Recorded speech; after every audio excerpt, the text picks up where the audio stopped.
Christina Murray went through a successful in vitro fertilization and she gave birth to a very healthy baby boy. The only problem was this baby and this embryo were not hers. If you haven't seen the story, it's just really sad from Christina's point of view. The first thing that she did was choose a fertility clinic, Coastal Fertility Specialist out of Charleston, South Carolina, with a satellite office in Savannah.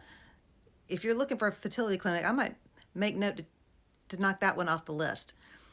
She then goes and picks her sperm donor. She then takes all of the treatment for pre-IVF, like the fertility shots and all of those things. And then she has an egg harvesting surgical procedure. And then she has another procedure to implant the embryo that has been fertilized. That's 2 surgical procedures.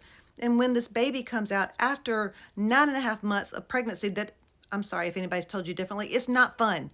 It's weight gain, it's nausea, it's heartburn, it's a lot of things that are not pleasant. Yes, it's a beautiful thing, but it's not fun to go through. She went through all of that only to have a baby that came out black, and she knew that she did not have a sperm donor that was black. She knew this baby was not hers. So the question is this an embryo mix-up or a sperm donor mix-up? Because if it's just the sperm donor mix-up, then the baby's still half hers. She needs to know. So she does a DNA test, and it turns out, of course, that the baby does not belong to her whatsoever. So she has to go back to the clinic and tell them the mistake to make sure it doesn't happen to anybody else again. And also find out if this is somebody's child that they are, having trouble conceiving, and here's your baby. And, she's bonded with this baby. She's breastfed. She's cared for him, cuddled with him, all of the things. And the family that the baby belonged to sued her for custody, and she had to turn over the baby after 5 months. Horrible. So Christina is now 38 years old, still trying to have a baby after going through this entire procedure, a pregnancy, the months that it took to have someone else's child. And can you imagine if this was somebody that was truly having trouble conceiving?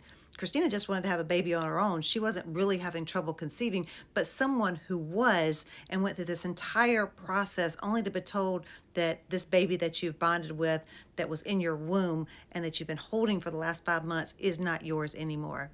This is a horrible mistake by this clinic. Her lawyer has sued over 1,000 clinics for mistakes like these, and it is truly one of the most tragic things I could imagine, because I know how much you bond with that baby, no matter how much you hated carrying her, Grayson. This is a horrible thing, and I hope that she is compensated well, and I hope that her next IVF is very successful.